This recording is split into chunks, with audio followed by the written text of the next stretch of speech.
nisaidia kuzipata. Kwa kuwa wana tamaa ya pesa, walikubaliana kushirikiana na mshikaji.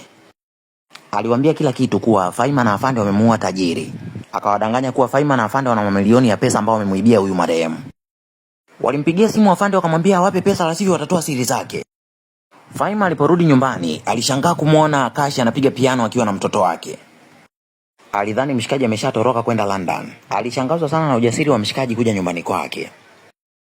Alijitolea kumpa lifti akamwambia, Afande, niko na Akashi.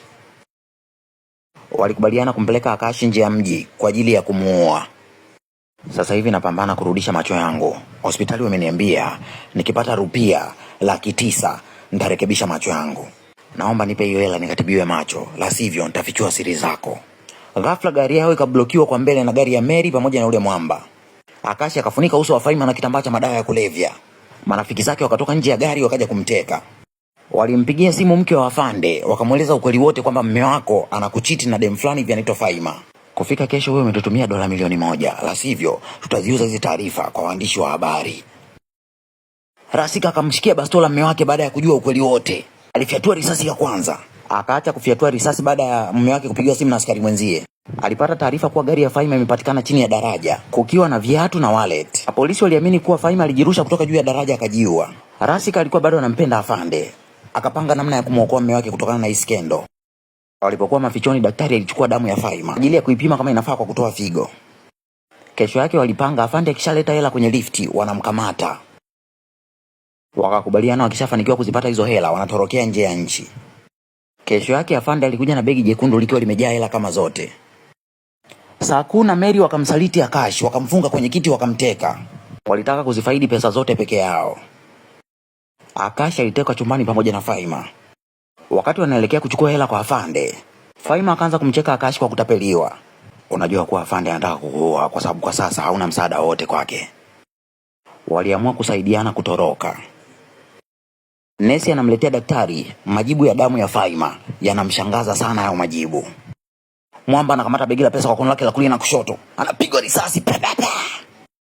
Soko anamkatia umeme Afande akiwa ndani ya lifti. Anaweka pesa kwenye bajaji anakimbia. Anampeleka Mwamba aliyepigwa risasi ya shingo hospitali. Mwamba anafariki kwenye chumba cha upasuaji. Huyu mama anagundua pesa alizolipwa na Afande ni feki. Baada ya Faima kufanikiwa kujifungua kamba, anampiga Akashi. Ili anataka kumuua Akashi, Dr. Swami anaingia. Daktari na Akashi wanaungana kwa ajili ya kumzimisha Faima. Kundi la damu la huyu dada ni BRH negative. Linafanana na grupu la damu la mtoto wa tajiri wangu. Tunakwenda kupata rupia milioni 1 kwa kuuza maini ya Faima. Tukisipata hizo pesa, mimi sitafanya kazi tena maisha yangu yote, na wewe utapata pesa za matibabu kwa ajili ya macho yako. Daktari, mimi naona sio sawa kumuua mtu na kuuza maini yake. Acha kuleta ulokole wewe. Walokole wote wanakufa maskini. Inapita miaka 2. Sofia akiwa anatembea mitaa ya Uingereza, anakutana na picha ya tangazo la Akashi atatumbuiza humu ndani. Akaingia ndani ya mgahawa haraka, akamkuta Akashi ana play piano. Nisimulie kila kitu. Tulipokuwa kwenye gari, daktari aliniambia kwamba tumuue Faima tuuze maini. Daktari alivyoenda kufungua buti, Faima alimuua na kitu chenye ncha kali. Faima akanisukuma mimi nje ya gari. Akageuza gari, akataka kunigonga. Kabla hajanigonga, sungura alipigwa risasi akarukia kwenye kioo cha gari. Gari ya Faima ikapinduka ikaripuka, ikawaka moto. Nikasikia harufu ya nyama choma festival. Faima akawa amefariki. Msamaria mmoja hivi akaniokota barabarani, akanilipia nauli, akanileta London. Mimi bado ni kipofu, lakini naishi maisha ya ndoto zangu ya kutumbuiza London.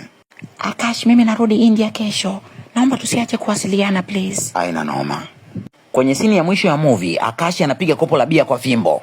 Wataalamu wa mambo wanadai kuwa Akashi anaona, anajifanya kipofu ili aendelee kula hela za wazungu jijini London. Usijisumbue kwamba mwendelezo. Huyu kaka amalizaki movie zake hadi mwisho. Usijisumbue nywe. Na hii ni nini? Mbona mnaleta nywinywi nyinyi? Mbona hii imeisha?